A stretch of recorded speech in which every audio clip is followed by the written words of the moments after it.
Before we get started, just a little bit of housekeeping. I know what you're thinking. No, I don't know what you're thinking. I wouldn't even pretend to know what you're thinking. I'll tell you what I'm thinking. My last video was, at best, borderline unwatchable, and at worst, infuriating, because I had the worst camera setup possible. I'm right-handed and I chose to have the camera on the right side, and so the whole time I was showing you what I was drawing, you actually couldn't see anything. But I edited it and posted it anyway because I took the time to make it and I was talking the whole time I was drawing, so I really wanted to keep it. This time, I'm thinking ahead. Much better camera angle for what you're about to see. Do not worry. Today I'm going to take you on a little sketchbook tour. I am going to talk about how I got recently inspired by a groundhog. I'm going to tell you about my February vision board, and I'm going to start a new sketchbook for a very specific project. Let's get into it. Alright, you know what time it is. Say it with me. I'm so casual and laid back. Okay, let's get started. So, in 2024, or I guess the end of 2023, I decided that I was gonna do a project where I drew an animal every single day for the year 2024. I did not accomplish this project. I kind of abandoned it and it was too much. I didn't have a daily art practice at the time, and so sitting down and drawing something like a new animal each day was a lot because I was already not drawing every day. So it was Groundhog Day recently, and I remembered a drawing that I did of a groundhog in 2024. This is said groundhog. He is very cute. I made him kind of cartoony and I gave him a little halo. I wrote Groundhog Day, aka Woodchuck, question mark, 8 to 10 pounds, aka Whistlepig, and I loved him. He's very cute. I drew him on Groundhog Day, and I thought of him when it was Groundhog Day recently. It inspired me to draw a new groundhog. This is my current sketchbook, by the way. These stickers are by Sephora, and I put them on the back of my sketchbook. I think they look really cool.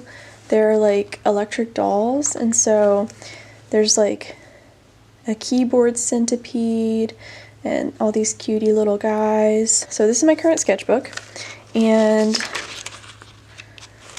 this is the groundhog I drew. So it says, Happy belated Groundhog Day. You already know it's gonna be 6 more weeks. And I think he's very cute too. He's still very cartoony, but I think it's interesting to see my style is very similar, but it's changed a little bit. I don't care about things being super realistic. I want them to look cartoony. I leave the realism up to the realism people, and I make cartoons. So I love him. I think he's really cute. And when I was drawing this, I was thinking about my animal project again. And I want to take you on a little tour of my animal project from 2024. This is my sketchbook. It has a, what do you call this? Fortune cookie fortune on the front that says you will attend an event and meet someone important. And I just decorated the back with stickers, you know. So you can see here, I really like doing this sort of internet tab open, and I wanted it to look sort of like a Wikipedia article or like a blog post or something that you would like have open on the computer. And so I drew the little picture and I wrote a little blurb, and I thought about doing this idea. I thought I started at the very beginning of January, but maybe I didn't start it then because the date on this is actually January 31st, 2024. So maybe I started it later, but I started drawing these and I was doing them for quite a while. I'm just gonna flip through some while I'm talking about it, but again, I really liked doing this, sort of having a tab open and having the picture and the little blurb, but I got worn out on this really fast. I didn't do a lot of planning ahead, and again, I didn't have a daily art practice at the time, so it was just nearly impossible to keep up with. When I was doing these animals, a lot of the references that I used were from this Morpho Anatomy for Artist Mammals book, and it has a ton of sort of sketches of animals, and it kind of will show you like inside what their inside of their body looks like to help you really get the shape down. And I really liked drawing these from reference, but I really set myself up for failure by not already having an art practice. As I go through them, it feels like, to me, it really shows that I was getting sick of it. Like I said, I was trying to do one every day, and I was quickly getting so tired of doing them. And there would be some times where I wouldn't do them for a few days or a week, and I remember it was maybe like March or April. I hadn't done them for so long. I had this list of animals, like I had picked out the animals, but I didn't have like references for them or anything, and I had this whole list of animals, and I was like, I have to draw so many animals now, and there were like, 30 or so animals on the list at that point, and I was like, there's no way I'm gonna get through these. I don't know how I'm gonna draw all these animals. And I suppose I could have just picked up and kept doing one a day, but there were some days where I would do so many in one day, and then I would get really burnt out and not want to draw animals for a long time after that, just because I got so burned out on it. And I thought about starting this project up again now that I have a daily art practice. Oh, here's a groundhog.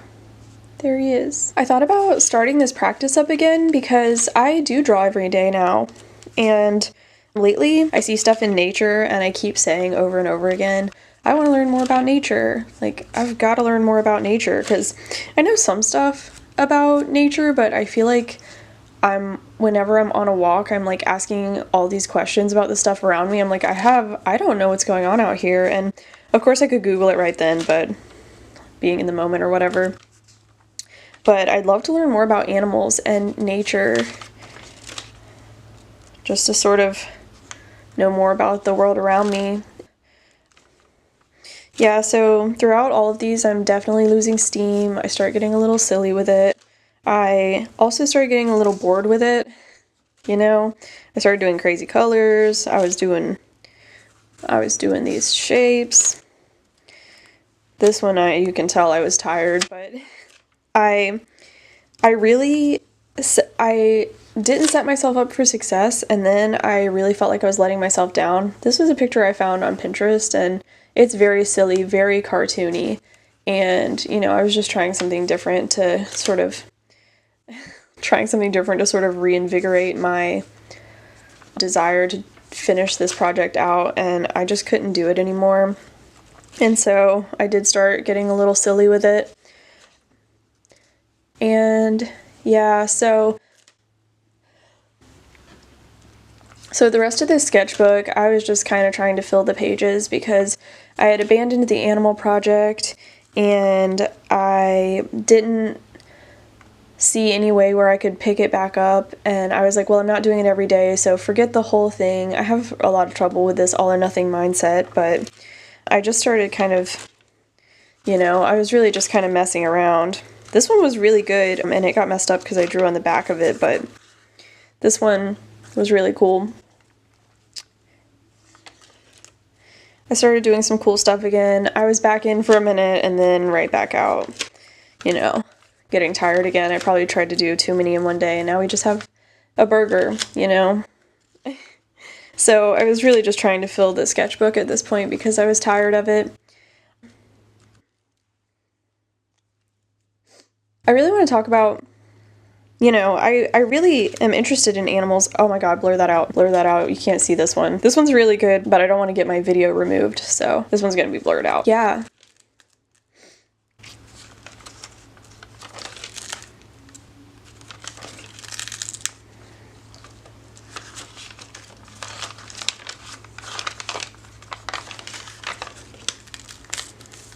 And we'll end it off with this one. The last page is just some like color testing, but I drew this eagle. It's the last one I did, and then, I started working back through the sketchbook the other way, but I wasn't doing animals anymore. And that was it for this sketchbook, the Abandoned Animal Project. But like I said, when I thought of this and then I drew this, I was feeling excited to draw animals again, and I think I want to do that. So I have another sketchbook that's just like this one, but it's all blank, and I want to set it up to draw animals again. I think I'm going to use this book as sort of a companion, a loose companion to reference my animals, but you know, I like drawing from in my head, and I also like looking up pictures online of like animals. So yeah, I am going to now decorate this notebook and draw the first animal in it. Okay, so I want to decorate this one. On my old one, I did have the little fortune on here, and I think I want to put one on this one as well. I have a fortune here that says you will have many friends when you need them, and I am going to tape that on there.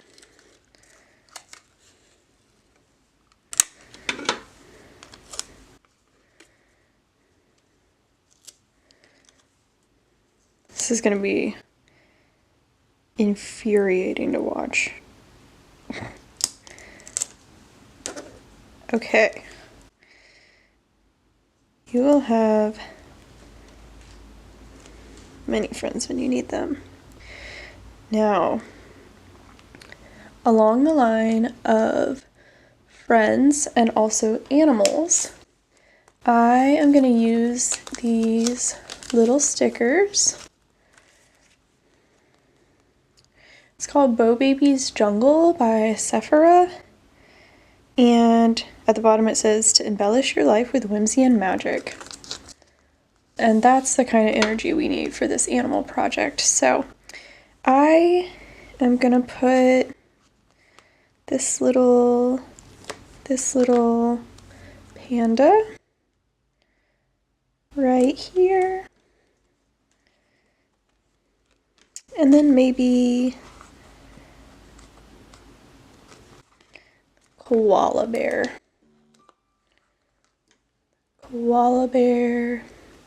on this side. I don't know if you can see, their little ears are like bows. So cute. I think I also want to write maybe like Animal Project 2025. Okay, I was gonna write something here. I'm actually gonna wait and figure out what I want to call the animal project before I put something here. So I think I'm gonna open it up. I am gonna skip the first page so that I can make a little title page, and I'm gonna draw the first animal. Okay, so I did use this here pencil to make a pencil sketch, which I usually don't do. However, I like to go straight in with pen, but I really can't talk and oh my god. Anyway, so I'm trying to get better at my French, and so I've drawn this groundhog here, and I wrote Il est 6 semaines de plus d'hiver, which is there are 6 more weeks of winter, and it's in a speech bubble and he's saying it. And I also wrote La Marmotte, groundhog, and then I wrote the date, which is 5 février 2025. I drew it all in pencil first because, like I said, it is really hard for me to, it's even a little bit challenging for me to trace this and talk at the same time, so I'm actually not sure if the pencil helped me at all. I guess I'll talk a little bit more about this animal project. I just like animals and I like drawing cartoons, and so I think I was saying earlier how I put a lot of pressure on myself when I started this project the first time. The pressure being I decided I was going to draw a new animal every single day. And at that time, I didn't have a drawing practice. You know, I was drawing sometimes, but I certainly wasn't drawing daily. And now that I'm drawing daily again, it feels like something that I can do. I think what I really want to do is sort of make a cartoon with an animal every day. I don't know that I will do a different animal every single day. That kind of feels like a lot. Like maybe for a couple days in a row, I'll make like a continuing story with the same animal, or you know, like maybe we'll follow an animal for a little while and then I'll switch it up and do a different animal. I'm not really sure, but for now I just kind of want to start again And I also like the idea of maybe using this to practice my French a little bit. The thing about me with French is that I started learning French on Duolingo 11 years ago, and you would think learning French for 11 years I would be more than fluent, and I wouldn't say that I am close to fluent in it. I think my longest streak was nearly a year, but I don't think I made it to a year. I don't know, my dedication to it wasn't crazy or anything. I was just kind of poking along. It was more like a phone game to me than anything. But I love French. I think it's really fun. I've always been really drawn to it. I don't know why. I just like it. It's not really particularly meaningful to me or anything. I just enjoy it, the way that it sounds. And I started doing the Duolingo again recently, and I started thinking to myself, why is it not really like sticking for me? And it's because I don't practice it. I practice it like on the app, like the exercises that it gives me, but I'm not like using it in my life, and so I don't really have like a need to use it on a day-to-day basis. And so I thought kind of incorporating my love for French into my little cartoons could be fun. Like maybe I can make my cartoons in French. Why not? The challenging part is that, you know, I'm not super familiar with the language, and just like, you know, just like in English, there's more than one way to say things. And so sometimes when I'm trying to say something, I'm afraid like that's probably not the cleanest way to say it. Like there's probably a more clear way to say it. Like even this, like I'm not sure if that's actually how you would say 6 more weeks of winter. And I'm actually not sure if Groundhog Day is an American holiday. I actually don't know what Groundhog Day is. I feel like I read briefly. It's like nope, you know what? I have no idea. I just want to incorporate the things I love all together, because in the spirit of being authentic, why not incorporate everything I love into one thing? I love animals, I love French, I love cartoons. Why not make French animal cartoons? Who's gonna stop me? Who is gonna stop me but me? And I stopped myself before, but I'm back, baby. It's interesting that I drew this with pencil first, and I'm still struggling so hard to talk and draw at the same time. I thought about doing like a voiceover situation, but I guess I'll say a little bit about the last thing I want to talk about is in my last video, I talked a little bit about how I didn't feel like it was too late to make a vision board for this year, and that I was going to make a vision board just for February. And I actually had an idea. It was like when I was doing this animal project, I had made this wallpaper for my computer that had a lot of the animals I had drawn on the wallpaper, and I actually found it really inspiring to look at that whenever I made it, and just every time I opened my computer I had the animals that I had drawn to look at. And in the same way that my booklet that I made with my cartoons, I find that really inspiring to me because it's like something tangible that I made. I find it really inspiring to look back at things that I've drawn that I'm proud of. And so I think for my vision board for February, I'm gonna use that computer wallpaper again. I'll show it here so that you can see it. It just has like a collection of my animal project before, and I just find it really inspiring. I think to me, last time I talked a little bit about becoming my own favorite artist, and I think being able to look at some of the stuff that I've made in the past and feeling re-inspired by that really means that I'm sort of on the right track, sort of doing something right, to know that I can look back on the stuff that I've made and feel, you know, not only proud of it, but inspired to keep going just by looking at stuff that I've made before. So I've been adding these little embellishments, just these sort of little fun dotted squiggly lines lately, and I think they're pretty cute. But